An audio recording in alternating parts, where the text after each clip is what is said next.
We are at Golden Arrow Bus Services speaking to Gideon Neetling. Gideon, can you please tell us a bit about yourself as well as Golden Arrow Bus Services? Yes, I'm the company engineer at Golden Arrow. We run a fleet of approximately 1,200 vehicles, and we operate in the greater Cape Town. What motivated you to apply for Kickstart funding?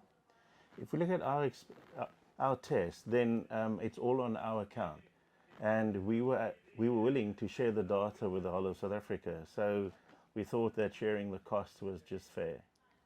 What have been some of the biggest challenges that you've faced going into the e-mobility sector?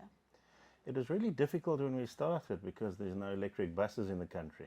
So there's no data available, and all the data you could find will be based in Europe, which is not applicable here. And then there's no skills, so we literally had to start from scratch. If you take European data, then they use, in summer they use air conditioning, and in winter heating. So their energy consumption is totally different to ours. Plus in Europe, they are being paid to go green, where in South Africa there's no subsidies available for that. So it needs to be a commercial decision first. How did Kickstart funding affect your timeline?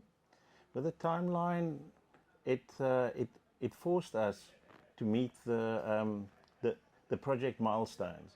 So there was no room to say, oh, that we'll do it tomorrow. So it shortened the exercise for us, and it also forced us to formally write a report and to summarize what we were doing and not just use the data for ourselves. What impact has e-mobility had on your customers? If we look at the customers, the feedback we get is that they're really keen to be on an electric vehicle. They like the smooth ride and the reduction in noise. And then for the company, the positive PR that we've received has been enormous. In terms of supporting industries, what would bring the greatest value to your e-mobility efforts? For us, it's definitely going to be if we can partner with people that's going to generate either solar or wind electricity, because the bulk of your savings will come from energy. And that's also where you're going to make the biggest impact on the environment if we go green. What does South Africa need in terms of training and education?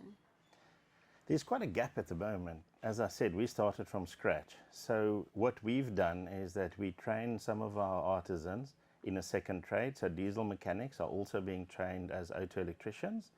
And we're going to do the same on the body side. So there we're going to do vehicle bodybuilders and spray painters.